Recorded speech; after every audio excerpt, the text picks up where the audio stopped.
Take my hand, don't be afraid. Time's on the side, and we will find.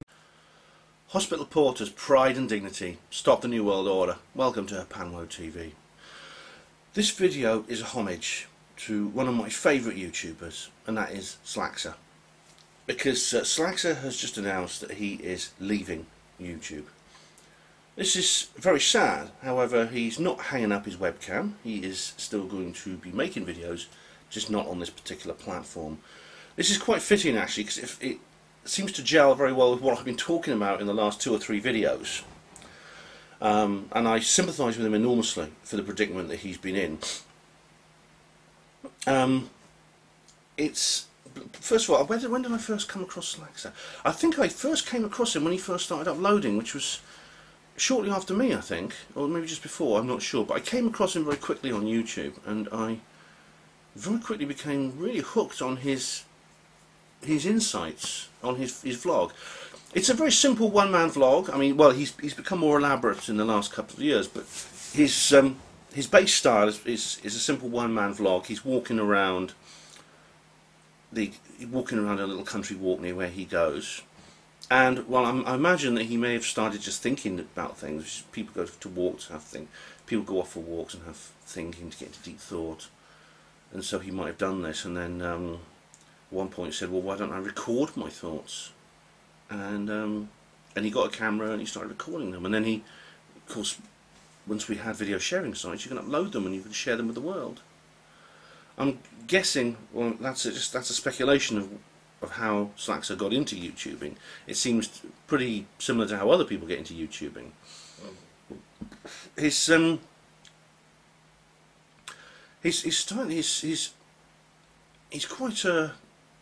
real character actually, Slaxxxer.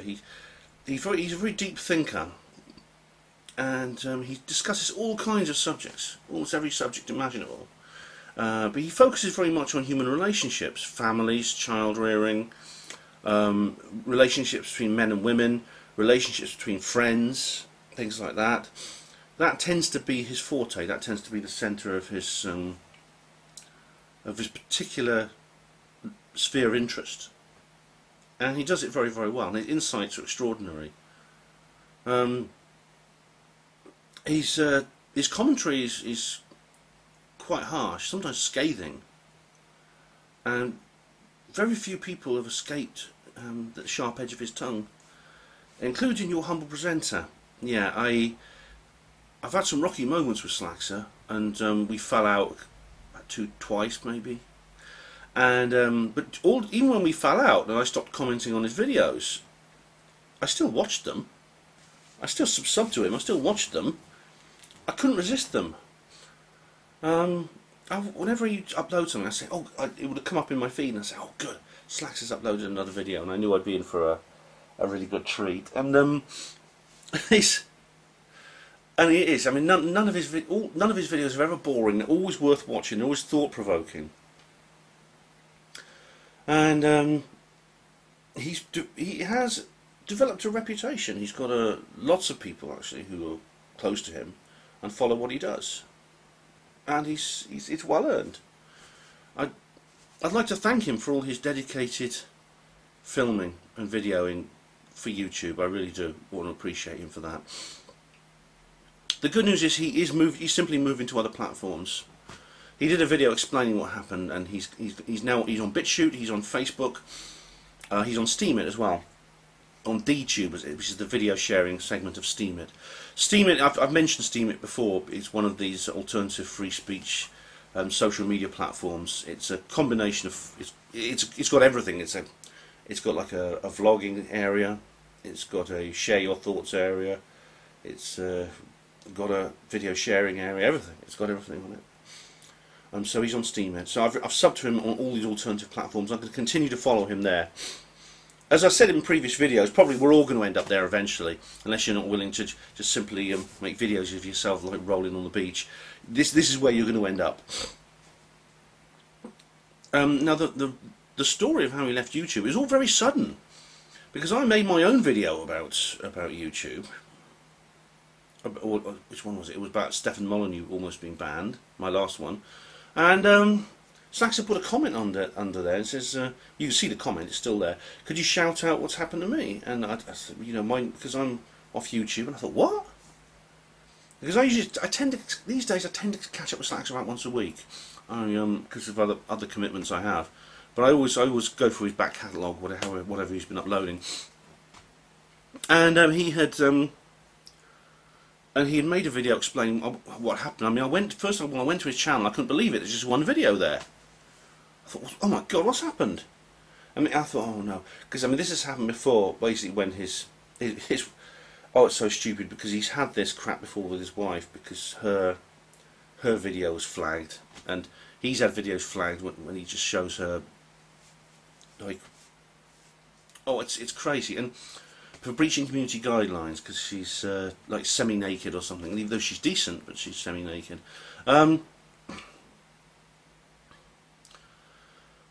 Oh, and her video, her website, Mrs. Smith, you can see it, Mrs. Smith, that's part of her livelihood, because she's a dancer. How much time have I got left? Okay. Because she's a dancer, and the video is part of her publicity for her business, for her job. Now, and so he was utterly, when he did that, he just privatised all his videos, and I thought that's the last we're going to see of him. There's another time when I thought he was going to leave as well. I'll put a link in the description box of the video I made about whether Slaxxxer would leave, because we were speculating he wouldn't say whether he would leave. And it struck me, you know, that if he did go completely, I would really miss him. I really would. I'd miss him more than almost any other YouTuber. But luckily he didn't, but now he has. But as I said, in this day and age, you have the alternative platforms. When someone leaves YouTube, it doesn't mean that they have left video sharing, for the reasons I've explained in the last 2 or 3 videos. Now, the way this happened is just so silly. It's just so silly, and it's so typical of what YouTube is like. What is surely got to be the most user-unfriendly website ever created. And as I've said in my previous videos, I think their user-unfriendliness is deliberate. I think you could not possibly be this incompetent and this ridiculously petty by accident. This is deliberately policy on their part. Slaxxxer's video was detected by the automated system. Now, this is an old video he put up ages ago, but the automated system eventually got round to it. The video is called Boiling Kittens Alive and Eating Them for Breakfast. No, of course it's not. It's called Spanking Lingerie Models. And that's a... I mean, to be honest, I must have watched the video, I don't remember it. It could be about anything, I mean, but the automated system, of course, takes everything literally, because it's a computer. Spanking lingerie models, violence against women, probably something like that. And so it flagged the videos, it struck Slaxxxer's account of breaching community guidelines. And it's just so ridiculously wrong. And YouTube know this. YouTube know very well that most of these strikes come from, but probably 99+% of these strikes come from mistakes made by the automated system or malicious flags by other people. Now, I discussed this in the previous video about the malicious flag I had in 2015 with the bloody Colonel Holt video. Now, the thing about it is, it's like I've had numerous third-party strikes, and I got a video blocked worldwide when it was one of my roving film reviews. I can't remember which one it was. I think it might have been more than one, actually, because what I used to do in my roving film reviews is I used to put the trailer in during the time I'm in the cinema. When I go into the cinema, I just show everyone the trailer. Now, a movie trailer is intended for free distribution. The very point of a movie trailer is it's in the public domain. It's in the public domain because the intention of the filmmakers is to distribute it as widely as possible, to encourage people to come to see the film. This is marketing and advertising for the film. Therefore, it's in the public domain. Yeah, the automated thing. This is the thing. The automated system detected that this movie trailer and suddenly realised it was the same as another video, and it just said, "Right, blocked worldwide. You copyright breach violation." And well, the first couple of times, what I put in a counterclaim, and I explained, and the video was released. The video was released from its limited state, but after that, I just stopped bothering.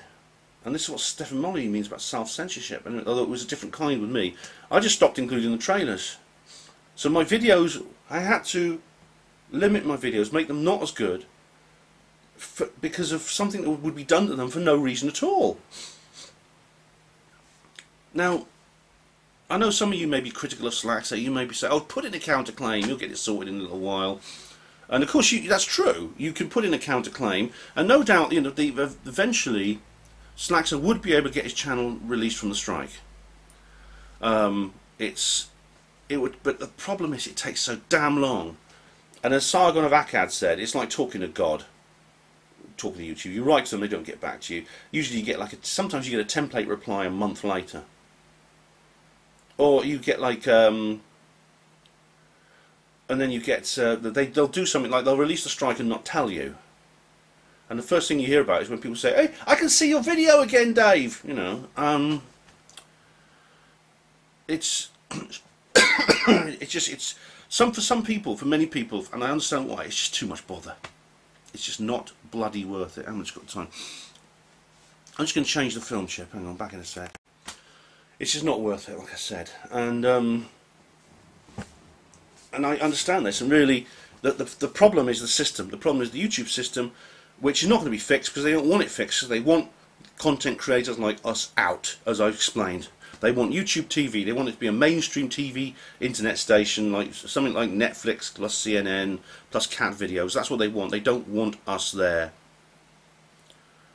And so Dave Slaxxxer has gone, and he's gone to other platforms. I will continue to follow him on those other platforms. For as long as he keeps making videos, I will keep watching them, and I'll keep commenting on them, and I'll keep going along with and enjoying his content. I really will. He's just so amazing, because he's kind of like, on one level he's this sort of middle-aged curmudgeon, but on another he's like a kind of philosopher. Because I often have long conversations with him, because I disagree with him on loads of things, and I sometimes think he gets annoyed with things that wouldn't annoy me, things that I sometimes think are rather inconsequential, and they'll really bug him. But he's like, I think he's so clever though. He's so thought-inspiring, and he's so entertaining. And he's just so charismatic in his own way. He's just really charismatic. And I'd just like to say to Dave Slaxxxer, thank you very much for everything you've done, for all these years of videos. I never got through your back catalogue, unfortunately. I know eventually you privatised them, and you've only unprivatised some of them, and I know, and that's something I regret, but there were so many there. I really want to appreciate what you do. I really appreciate what you do, and thank you very much for your contribution as a content creator to YouTube. And I'm saying that as a fellow content creator, because I know damn well you're going to get no thanks at all from the platform itself. They don't give a damn, and they're not going to so much as give you a buy your leave. And I really wish you luck. I really do. I'm glad things have worked out for you family-wise. I really do. You've got a lovely family, and I'm really pleased. It's really odd. It's a completely online relationship with me and Slaxxxer.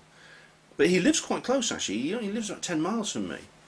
But it's like another world, because he lives in this little Oxfordshire village, and I live here in Oxford City. And it's like another world. And he lives in an area which is it's remote and quite inaccessible. I don't even think there's a few buses go there occasionally, but that's about it. It's very difficult to get to. And since Slaxxxer's actually said this himself, he likes to be, I think he's quite solitary in many ways, and he doesn't want to be around too many people, and he explains why in detail in his videos. But the people he's with, he loves his family and the other people in the village. Well, the thing, even in the village he has some problems, you know, because someone in the queue in the shop might be ahead of him, and she insists on paying for everything in Cromwellian dollars, and she and then she says, "Oh, I haven't got enough of them. I think I'll write a cheque." And that ruins his entire day when that happens. So I'm rambling now, but I just wanted to say to Dave Slaxxxer, love you, mate. You're brilliant. Keep making the videos. Don't give up. Don't let these bastards grind you down. You are a filmmaker who uses YouTube. You are not a YouTuber. Just see it as something you've been working with until the wheels dropped off. And now the wheels have dropped off, you've got a shiny new car you can get into. Thank you very much, Dave Slaxxxer, especially all of you watching as well. Thank you for watching Hapanmo TV. Hospital Porters, Pride and Dignity. Stop the New World Order.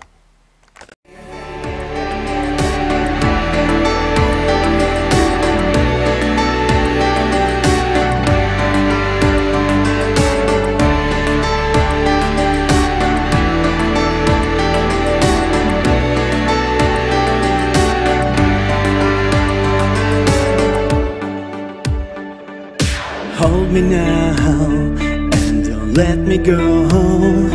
So many days I was on my own, but now you came into my life, surrounding me with a warming light. And